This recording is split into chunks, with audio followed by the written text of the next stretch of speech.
এই যে খেজুরের রস যেটা আপনাদেরকে এখন দেখাইছি, এটা হচ্ছে যে আজকে কালেক্ট করা খেজুরের রস। আর এটা অলমোস্ট একবার জাল দেওয়া হয়েছে, তারপর একটু আগে আবার জাল দিয়েছি সন্ধ্যার দিকে।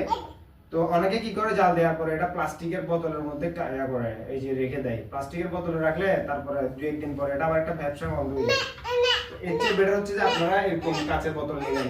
এরকম এটা তো আমার কাছে ছিল, যাই মিষ্টির বোতল, যে কোনো কাঁচের বোতল নেবেন। কাঁচের বোতল নেওয়ার পরে কাঁচের বোতলে আপনারা রসটা যদি সংগ্রহ করেন, বা আপনি এখানে আসেন, তো কাঁচের বোতলে যদি আপনারা রাখেন তাহলে 15 থেকে 20 দিন, মানে যতগুলো বোতল আছে 1 লিটার 2 লিটার 3 লিটার পুরো রেখে খেতে পারবেন। আর প্লাস্টিকের বোতলে রাখলে যদি ফুড গ্রেড বোতল হয় তাহলে ওটা হচ্ছে বেটার। আর এই যে জাল দেওয়ার পরে আপনারা 1 সপ্তাহ 10 দিন 15 দিন রাখা যাবেন। তবে এটা চেষ্টা করবেন যে সকালে কালেক্ট করার পর 9টা 10টা হাইস্ট 11টার মধ্যে আপনারা জাল দিয়ে ফেলতেন। এই যে আমি পুরে দিছি, দেখেন এটা আমি নিজের জন্য রাখছি। এই দেখেন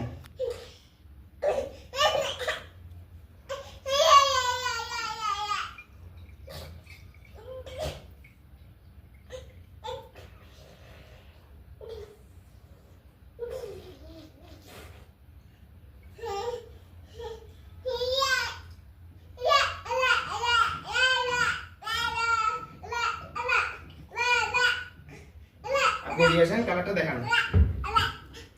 এটা হচ্ছে যে আজকের খেজুর রসের কালার। এটা আমি প্রায় আজকে রাখবো, আমি একা বা আমার সাথে যারা থাকে কয়েকজন, আমার 2জন থেকে আর কি, আমরা 2জন, আমরা প্রায় এটা 1 সপ্তাহ রেখে খেতে পারবো, 10 দিন রাখিও খাইতে পারবো, কোনো সমস্যা নাই।